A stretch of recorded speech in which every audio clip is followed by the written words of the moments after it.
Hi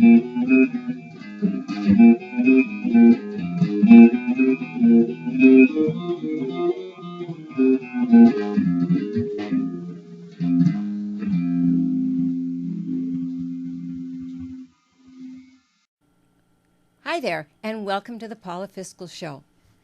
You can see this show airing on SF Commons, Channel 29, on Sundays at 3 o'clock p.m. This month we are celebrating Eating Healthy Month, and we have brought in Chef Sharon Lee, who is a famous chef here in the Bay Area. And we also have as guest co-host Sonny Francis, who has his own show here at SF Commons also.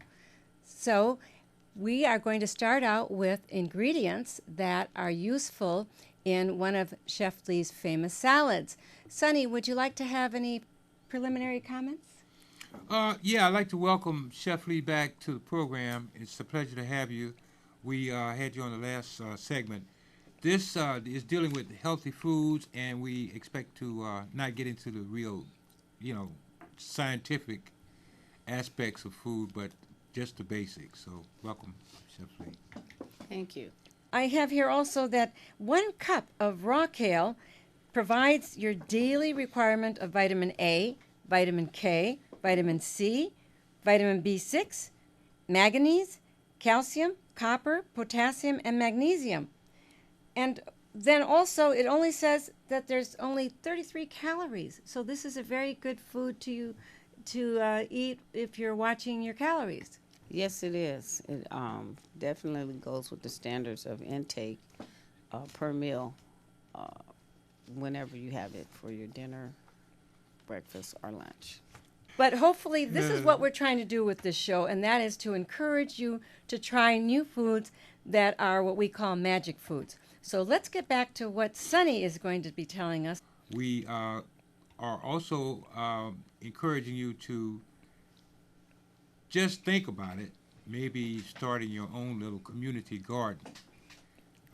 And that provides fresh food, and it's a lot less contaminated with what we call chemicals, and it's just a better way to go, I think. Well, it serves as a binder for the rest of the foods to be able to digest the carrots along with whatever else you're eating, particularly kale, because kale is, as we say, fiber, right? It is. Okay, so it's fiber, and it's one of the best sources of vitamin K. Now, some people say that vitamin K isn't good for our elderly, but for the rest of us, vitamin K is very healthy, and it's a vitamin that we need every day. Yes, it is. Kale also is detoxes the body. It's kind of like a cleanser as well, too. It has a very pungent and unique taste and smell to it. When you store kale, as you notice when you go into the store, it's always kept in a very cold area of the store. I've seen some of the unusual kales that you could bought at Molly Stone's. They carry different type of kales. There's several different types of kale as well, ranging from dark green to purple leafy vegetable color. I've seen some kale that at Andronicos, that they have a very nice selection of kale as well. And there are different kinds of kale. For example, the one I'm holding here, this is the one that I can get at Grocery Outlet for $1.99 for a big bunch. And this one has a blander taste than the Jacinto. The Jacinto kale, I actually prefer that one. It's a real dark, and it has a stronger flavor, more flavorful. But my sister-in-law started me out with kale. I did not discover it on my own. And she came over one holiday season, and she had made this wonderful salad. And we said, well, what's in it? What's in it? And she had that dark Jacinto kale in it with seasoning, and it was wonderful. So in other words, as long as we can try and get into some new foods, that's what we're going to do with this show. And how long does kale last in the refrigerator? Chef Lee? Kale can be stored in a refrigerator, wrapped in a damp towel, and it can stay fresh for, I would say, up to 7 days. That's wonderful news. It's good to know. You say wrapped up in a towel. Are you talking about a paper towel or A paper towel or cloth. or a cloth towel? So For freshness. so if you're not going to use kale right away, would you recommend freezing it? A lot of times when you freeze vegetables that are fresh, after they thaw out, the thaw out process, they have maintained a lot of water. Okay, but kale is part of the cabbage family, and it's a little thicker of a green. So I would say that you could possibly freeze it because you can freeze collard greens. Right, right. So I think that they have the same texture as far as those families are of green leafy vegetables that you could possibly freeze. What about those cans of kale that I see at the stores all the time on the supermarket? Freshness has always been a winner in preparation of food, you know, as far as nutritional values, and you're getting all of the vitamins that you essentially need. They're not as many, I mean, they're the same amount of vitamins, minerals in it, but they recommend that you do fresh. Canned serves the purpose as well, too. Okay, do you have any questions, Sonny? I just want to add to that. I think that canned foods are good, but when you dealing with vegetables and fruits, you need to do that with fresh foods and fresh vegetables. I'd like to thank Chef Sharon Lee for her input, and I hope that it will benefit some of you out there in your diets and your daily living. Thank you. So, Chef Lee, for this first segment, as I said, we're going to go over the ingredients in your salad. So why don't you go over the ingredients once again for the salad, and then let people know in our audience how to reach you. Okay, so I have what they call as a rainbow kale. Rainbow kale is many different types of kale. It's a mixture, and it has shredded carrots. It has granola, raisins, cran raisins.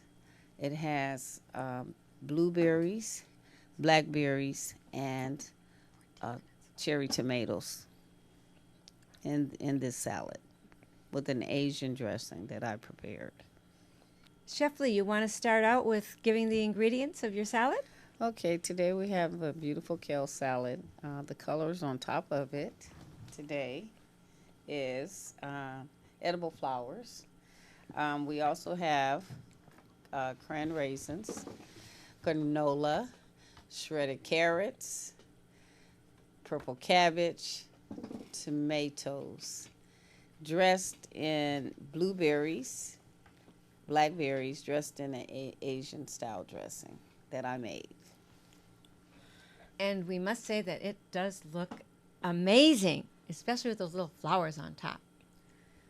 Okay, so how are we going to get started? Miss Chef Lee is going to be plating some of the salad, and then my official taster here, my co-host, and I will be tasting it and letting you, the audience, know what the results are. That looks absolutely scrumptious. Fantastic. I want to just briefly go over something that we didn't do on the last segment, and it was in regards to the display that you see in front of us. Paula has went out to extraordinary lengths to make this work, and this is part of the display that she brought back, and I think that is just absolutely wonderful that she put this much effort into sharing the health experience with you. Well, food is for you too, I think.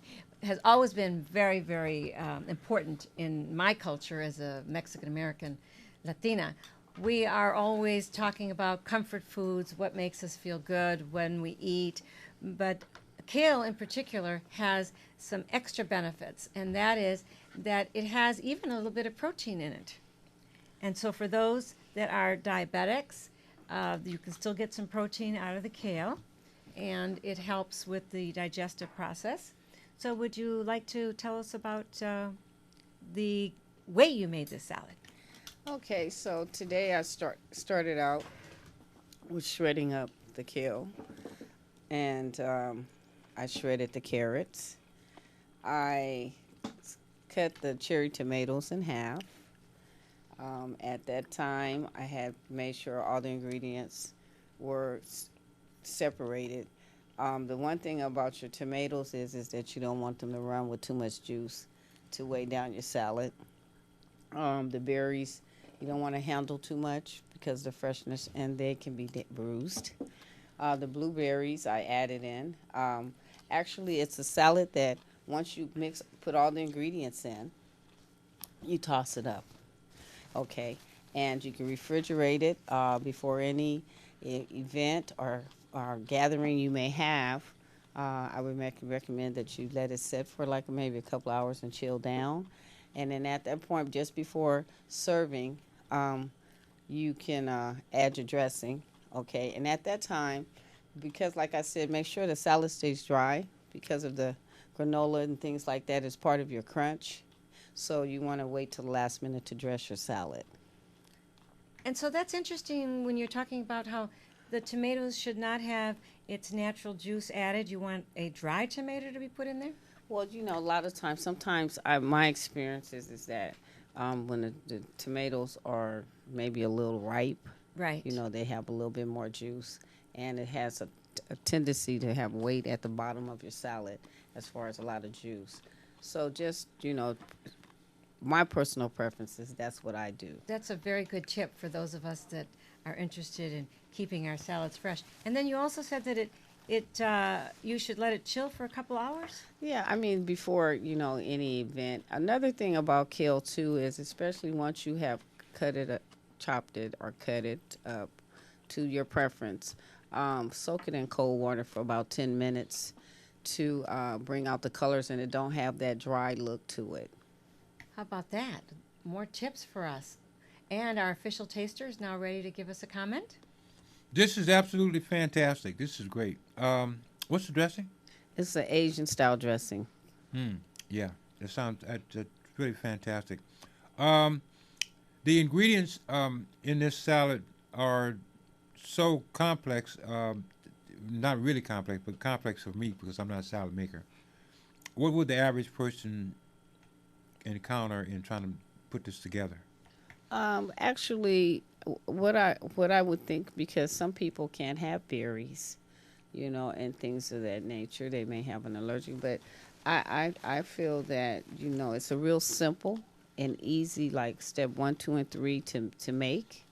Outside of cutting up, your time consuming would be cutting up the kale and the tomatoes, but everything else is just easily to just put together as a salad. Just your berries, and another thing too is I've also experienced in working with the salad and using strawberries.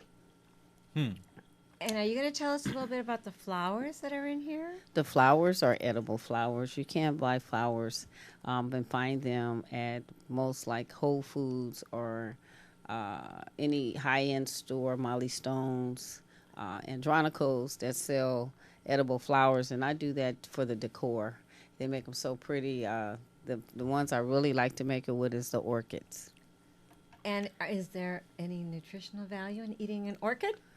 Well, do you know they're low in calories. I mean, it's more of a garnish, but it doesn't have really a lot of calories at all. Well, there's no calories in the orchid then, right? No, it's not. It's just that But these they are look the tiny good. little orchids, not the big ones. These are micros. Oh, micros they call them. They're micros. Uh-huh, Micro uh-huh. edible flowers.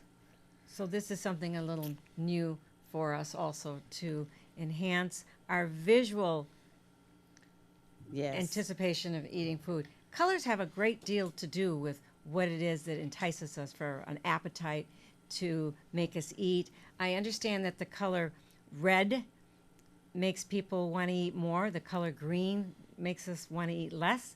This is green and red. So do they make two negatives equal a positive? Yes. I found out that using various colored bell peppers that has a different taste of sweetness to them. And so, colors, because we are very visual Yes. and when visual individuals as being humans, we're attracted to colorful foods. And Can I jump in here? Yes. Yeah, I'd like to ask a question. You mentioned bell peppers. I've noticed in the stores that there are green bell peppers, there are red bell peppers, I don't know what and this there is. are yellow bell peppers. What is the difference? The difference is taste. The difference is taste and your preference of color according to what you're making. Most of us over the years just use green bell pepper. Right. Whether To it was cook for with. to cook with, Right. whether for salad. My mom did too, but as I learned more and shopped more in the stores, I was fascinated the first time I saw a white bell pepper and a purple one. Now, I haven't seen those. And they're just totally sweet. I mean, it's the variations of taste, Uh-huh. And that's why they're so much more expensive. Oh, okay. Okay. All right, yeah. And doesn't the yellow or the red pepper also have a higher vitamin A content than the green? Yes, they do. Yes, they do. Yes. But you're right about the pricing in the stores. It's very, very expensive to try and get the red It's pepper. very, very expensive, and I would say from my experience, the more of an expensive. I mean, the more you pay for the bell pepper, you get to experience the different types of taste. Oh, absolutely, absolutely. I think that's absolutely correct. And with the red pepper also, if you use it just for garnish more so than to cook with it or to use the whole bell pepper at once, sometimes works a little bit better also. Yes. And then, is this one of the salads that you actually use then in your catering service? Yes, it is. It's a very popular salad. This is because it's low calorie and because of the ingredients in it. A lot of the vegetarians love it. So this is actually then one of your more popular vegetarian menu items. Yes, it is. Yes, it is. Yes, it is one of my more popular. And let's hear again from our official taster. Yeah, salad's still good. It still tastes good, and I'm working with it. This is the first time, and you can see this on just an exclusive on Channel 29. This is the first time I've ever eaten any flowers. I don't know how that's relevant, but they taste good. So you might want to add that to your menu repertoire or whatever. It does, especially the little purple one. It tastes very good. Yeah, Tastes like a nut. It's delicious, delicious. that's incredible. Anything else you'd like to add? Does this have some lemon in it? No, it No. doesn't have any lemon at all. So how is it preserved in the Asian, the dressing? What's in the dressing? The dressing I make with a little sesame oil. I mix a little olive oil, soy sauce, a little fish sauce, Worcestershire sauce, and some brown sugar and honey. Now And sesame seed. let me jump in here. I've seen my mama cook. I've seen my grandmother cook. When you say a little, you're not saying like a half a cup or a half. You're saying a little. Pinch, is that a half a Well, teaspoon? Is that well, a I half? would say that when you're preparing this, making this dressing, I would do a half a cup of sesame oil, a fourth of a cup of olive oil. I would do 2 tablespoons of soy sauce. I would do 2 tablespoons of honey. I hope everybody's writing this down. I would do a fourth of a cup of brown sugar, and I would add a tablespoon of sesame seeds, and the fish sauce, I would use just 1 tablespoon of it. It's And kind so- of very potent. And then how much kale is this, and for how many will this serve? Okay, so for that, you're coming out with like a cup. So I would get enough kale. Say this would make enough for serving of 6 people. And this size servings, yeah. And that's a good size serving. Yeah, it is. It is a very good size. And I'm going to give the microphone over to my co-host now. And And he's going to add whatever he can about his first experience with Kale. You saw it here first. Kale was an exciting experience. I feel rejuvenated. I can go out and do things now that I couldn't do when I came in here this morning. So I recommend it highly for anybody that diet deficiencies, that they go to Kale. Now, one other question I want to ask you: you're also teaching, or you plan to teach? Yes, I'm in the process of launching a program for youth, the Verling Irish Culinary Academy, which is named after my mom. I'm taking kids at the ages of 7 years old to 17, and it will be launched here in San Francisco the latter part of this year. So I do teach children. So what do kids have to do to? I mean, I understand the age. I think so. What is? Well, this program is a uniform program, and one of the requirements for the little people, I call the little people, and then the children itself, is that they have to enroll online, and that's because I want them to write me a essay about themselves and their passion. Those are the kids that I want to come to the program, because those are the kids that really want to be there and learn.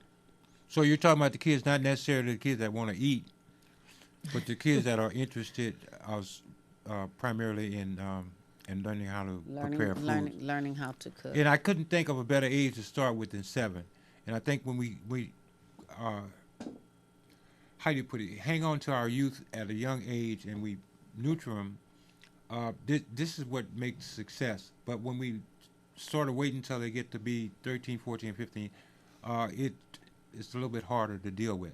So I commend you on that effort, and I hope that you will be successful. And whatever we can do to support you, as far as that's concerned, we're here for you. And how can somebody reach you to log online? Do you have a website? Is there a phone number?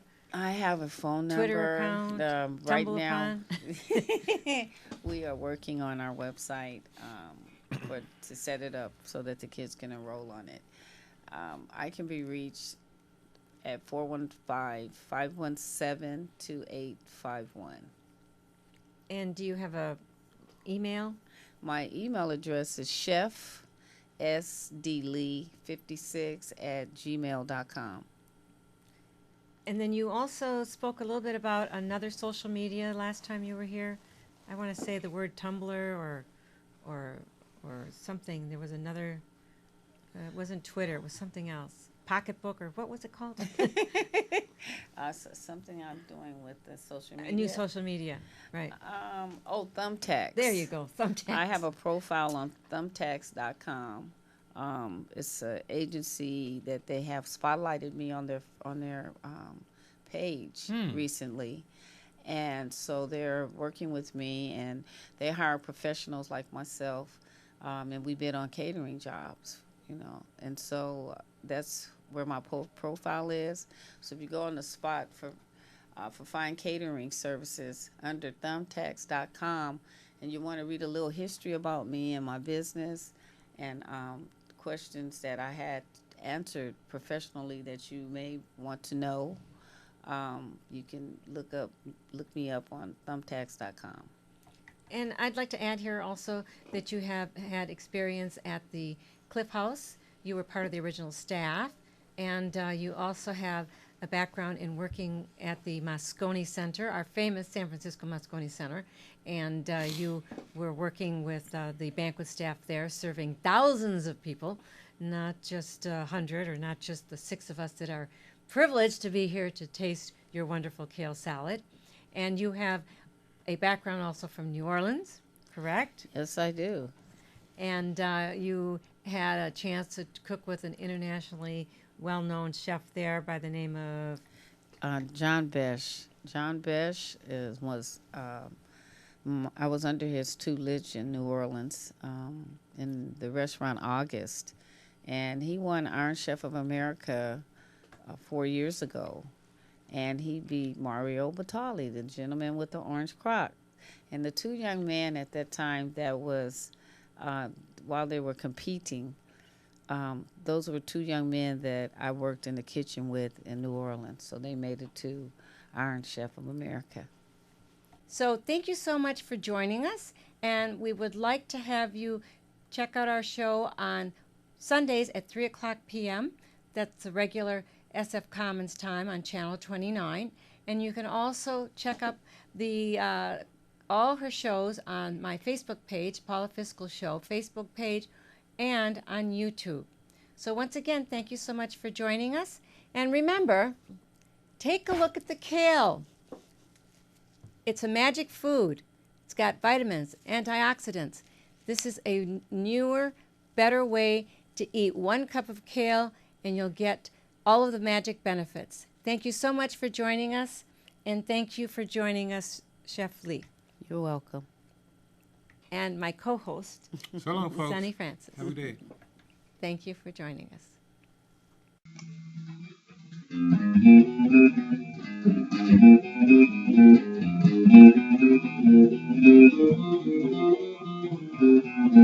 you.